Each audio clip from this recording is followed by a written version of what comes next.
Have you ever heard that breeding cannot be profitable?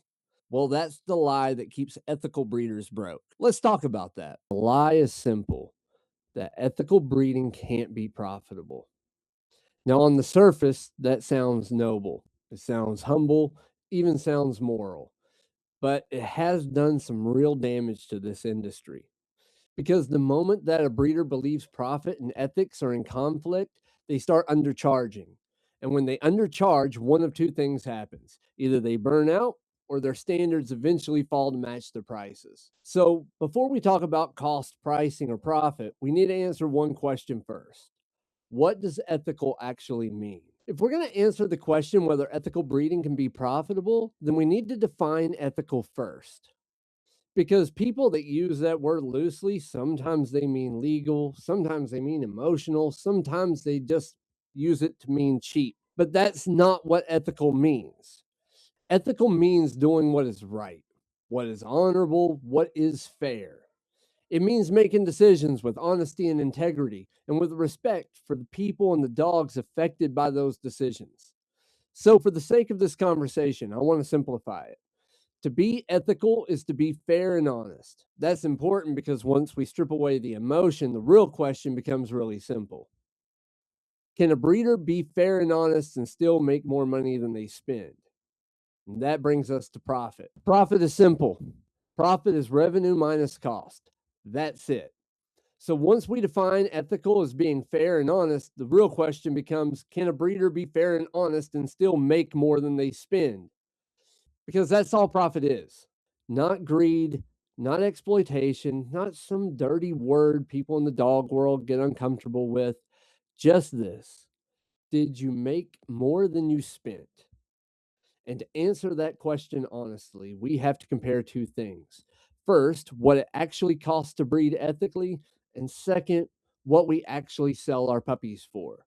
So before we talk about pricing, margins, or profit, we have to start with cost. The first mistake a lot of breeders make is thinking that cost starts when the female gets pregnant. It does not. Lifetime cost starts the day you acquire the female. That means acquisition is only the beginning. Then comes 2 full years of development: food, supplements, routine vet care, training, socialization and exposure, housing, equipment. And every one of those things costs money before you've made a single dollar back. That's important because people love to talk about revenue from a litter, but they skip over what it took to even get the female to that point. And if you skip the cost, then your math is already broken before the breeding even begins. Once the female is developed, the next question isn't whether she can get pregnant. The next question is, should she be bred at all? And that's where professional breeders separate themselves from everybody else, because professionals do not guess. They validate health before breeding. That means DNA testing, structural testing, cardiac evaluation, thyroid, eyes, and whatever additional testing the breed might require. So, the exact stack of health testing that you're going to do is going to be breed specific. Health proof isn't just about solving problems, it's also a price lever and a trust signal. Why? Because if you're going to bring puppies into this world and ask people to trust you with their money, their time, and the next decade of their life, then she seems healthy is not good enough. You need proof, and proof costs money. This is one of the biggest places where people say they breed ethically, but their numbers tell a different story. Because ethical breeding isn't just about good intentions, it's about investing in evidence before the breeding ever happens. Once the female is developed and health validated, only then do we get to the breeding itself. And even here, the cost keeps stacking. You have brucellosis testing, a reproductive exam, progesterone testing to time ovulation correctly. Bad timing can cost you an entire litter. Professionals use progesterone data instead of guessing. It is consistently better to let the progesterone tell you when and not the calendar. A stud fee, possible AI, TCI, or surgical cost, and then travel and logistics on top of all of that. So, even at the moment people think breeding is about to start making money, the truth is the breeder is usually spending more, because pairing isn't just putting two dogs together, it is timing. It is planning. It is logistics. And it's more money going out before money comes in. And that matters because people love to look at litters and count puppies, but they rarely stop to count what it actually took to create that litter in the first place. If the breeding takes, the cost does not stop there. Now you have to manage the pregnancy. That means confirming pregnancy with an ultrasound, getting an x ray for puppy count, pregnancy exams, support supplements, more food, and an emergency veterinary fund in case something goes wrong. Because a lot of breeders talk about profit as if every litter goes smoothly, but real breeding doesn't work like that. Pregnancy can be expensive, even when everything goes right. And if something goes wrong, it can get expensive really fast. That's why ethical breeders do not just hope for healthy litters, they prepare for healthy litters and they prepare for problems too. And again, all of this money is going out before a single puppy's been sold. Before the puppies are ever born, the breeder has to be ready to receive them. That means a real whelping system, a whelping box, a heat source, a thermometer, a scale, bedding and towels, disinfectant, laundry supplies, basic tools, milk replacer, bottles, probably even a tube feeding kit in case things don't go the way that you hoped. And this matters because whelping is one of the clearest examples of the difference between loving puppies and actually being prepared for puppies. A lot of people romanticize the birth, but professionals prepare for the work. They prepare for the mess, they prepare for weak puppies, they prepare for long nights, they prepare for problems. Because once puppies hit the ground, that is not the time to realize that you're missing equipment. That is the time to execute. And again, all of this is a part of cost, not the glamorous cost and not the cost that people brag about, but the real cost of being ready. Once the puppies are born, the cost shifts again. Now the breeder has to raise and develop the litter. The dame's food intake goes up hard, usually 2 or 3 times the normal amount. Then you have puppy food, supplements, veterinary care, vaccines, parasite prevention, bedding replacements, cleaning supplies, playpens, crates, toys, health records, paperwork. And the one thing people consistently underestimate is cleaning. Cleaning is constant. You're not just feeding puppies, you're maintaining an environment. And if you're trying to do this well, you're not just keeping puppies alive, you're developing them. Buyers pay for calmer transitions, easier homes, fewer overwhelms, and invisible value. This is what development is. That means structure, exposure, routine, handling, sanitation, record keeping. And again, all of that costs money. This is before we even talk about marketing or actually finding these puppies a home. And after all the cost of breeding, whelping, raising, and developing the litter, the breeder still has to do one more thing. He has to find the puppies' homes. And that costs money too.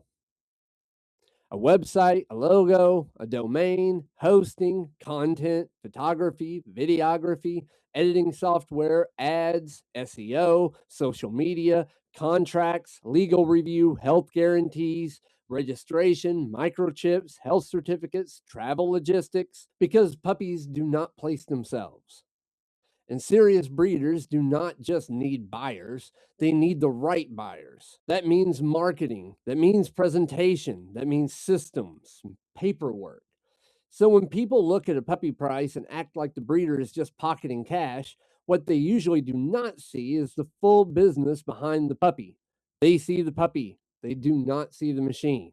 You see, this is the point where articulation starts because the breeder has to make invisible value visible. The market will compare you on price when you fail to articulate value, and it's your job to turn proof into visible demand.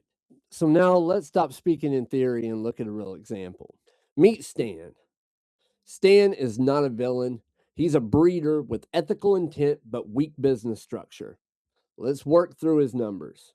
Stan is actually a pretty good example of what a lot of people would call ethical. He feeds his dogs, be it a simple diet. He gets some health testing done. He breeds with intention. He sets aside an emergency fund. He raises the puppies and gets them out the door. But when we actually load the full cost of his program, this is what it looks like. He has over $7,000 in one time female cost, over $30,000 in lifetime litter costs, over $7,000 in puppy cost. overhead, setup, reusable equipment, reserve money, and he has to process payments, right? And when you add it all up, Stan's total lifetime cost per female is just under $60,000. Stan's not losing money because he doesn't care. Stan's losing money because his program costs more than he realizes, and his price is based more on what feels fair than what the actual math says. Now that we know what Stan's program costs, the next question is what might Stan actually charge? And the first answer is one that a lot of breeders land on about $2,000. Why? Because it feels fair, it feels reasonable, it feels humble, it feels like a price that people won't judge him for. But at $2,000, Stan is only making 6.26% margins, or about $125 per puppy. That's barely profit. It's not breathing room. That's not sustainability. That is surviving by a technicality. Now, if Stan gets a little smarter, tightens up his program, leans into his health tested value because he's got good health testing, and educates his buyers a little better about why that's important, maybe he can justify something more like $2,800 a pup. Now he's closer to 30% margin or about $929 per puppy. That's a lot better. Now we're at least talking about a business that can breathe. And if Stan gets more professional with his offer, improves his presentation, sharpens the guarantees, and delivers a more complete buyer experience, he might be able to justify something more like $3,900. Now he's closer to a 50% margin and about $2,029 per puppy. That starts to look like real money. So if Stan wanted 70% margins, he'd have to bump up to $6,700 a pup. Stan's going to have a hard time justifying that number just based on how his program is built. So this isn't about what Stan could charge. It's about this, right? A higher price isn't automatically wrong, but the offer has to carry that price. You know what I mean? Now let's take a look at a breeder who's operating at a much higher level. Meet Lisa. Lisa is not casually breeding dogs that she happens to own. She is intentionally building a professional program. She buys better dogs, feeds better food, uses supplements, keeps up with prevention, does more health validation, invests in training, she titles her dogs, invests in proof, invests in presentation, hires photographers, and runs her kennel more like a business. So when we load Lisa's full cost, the numbers jump hard. She has over $31,000 in one-time female cost, over 53,000 in female maintenance. She has nearly 38,000 in lifetime litter cost, over 15,000 in puppy cost. And then you still have overhead, setup, reusable equipment, reserves, and payment processing on top. So Lisa's total lifetime cost per female comes out to around 153,650. Professional breeders do have more pricing power, but they also carry dramatically more cost. So just because Lisa charges more than Stan does not mean that Lisa is rolling in money. It just means that Lisa has built a program that is much more expensive to do right. Now, Lisa is a little different from Stan. Stan was pricing emotionally from the start. Lisa starts there too, but she doesn't stay there. At first, Lisa charges $6,000. Why? Because it feels substantial, feels premium, and it's about what she paid for her dog. But when she reviews her numbers, $6,000 is still emotional pricing. At that price, she's only doing about 20% margin or about $1,198 a pup. So Lisa raises her floor to $7,000. This is her first professional move. Now she's at about 31% margin or $2,164 per puppy. That's no longer a number that just feels good. That's a number that actually supports the program. Then Lisa gets smarter. She realizes her buyers don't just want a good puppy, they want a better start. So she builds Perfect Start and does initial training with puppies at $10,000. Now she's not just selling a puppy, she is selling more development. She's doing training with the pups, stronger transition. She's helping the buyer transition the puppy into their day to day life, more support. She provides a real better outcome for the buyer. Hell, she even teaches the pup how to ring the bell to go potty. At this level, she's around 50% margin or at about $5,062 per puppy. And that's where a program really starts to breathe. She notices that some of her buyers want even more. They want advanced training, they want more structure, they want help continuing the work. So she adds a continuation offer, live virtual workshops plus BH board and train for an additional $7,500. Now, that add on alone might only sell to one person per litter, but it tacks on another 72.6% margin, or about $5,445 per client that takes her up on the offer. And that's my point. Lisa doesn't become more profitable by charging more for the same puppy. She becomes more profitable by building better offers. And when she does that, her yearly income changes dramatically. She goes from $192,000 gross, 38,350 net, to $350,000 gross, $183,777 net. Same breeder, same dogs, better offers. Now, Stan shows us the low end, and Lisa shows us the professional level. But Quinn is something else entirely. Quinn is a unicorn. Now, before I get into Quinn, I want to point out that Quinn is modeled after an elite enterprise example, not a normal breeder. This example is not a promise for any average person. There are not many people in this world like Quinn, but they do exist. She exited a major business, took real capital, and decided to build a one of a kind elite breeding program. Quinn doesn't start by asking, "How much can I get for a puppy?" She starts by asking, "What would it take to build the machine?" That means land, facilities, program setup, equipment, foundation females. Before Quinn even gets moving, she's already 1.45 million into the build. Then the real pressure starts. Because Quinn is not selling puppies quickly, she is building finished adult dogs for an elite market. So every year she is carrying over 1.2 million in payroll, puppy maintenance, reproduction and whelping cost, payment processing, and the rest of the business behind the dogs. That puts Quinn at about 1.4 million a year in ongoing costs. And by year 3, she has about 4.2 million invested in this machine. Quinn's not building a puppy business. She is in the outcome business. She is building something very few people will have the money, patience, systems, or skill to build. So if Quinn is building elite finished adult dogs, then her pricing has to reflect that, right? We've established Quinn's not charging for a puppy. She is charging for a fully finished adult dog, $150,000. That number sounds insane if you think like a normal breeder.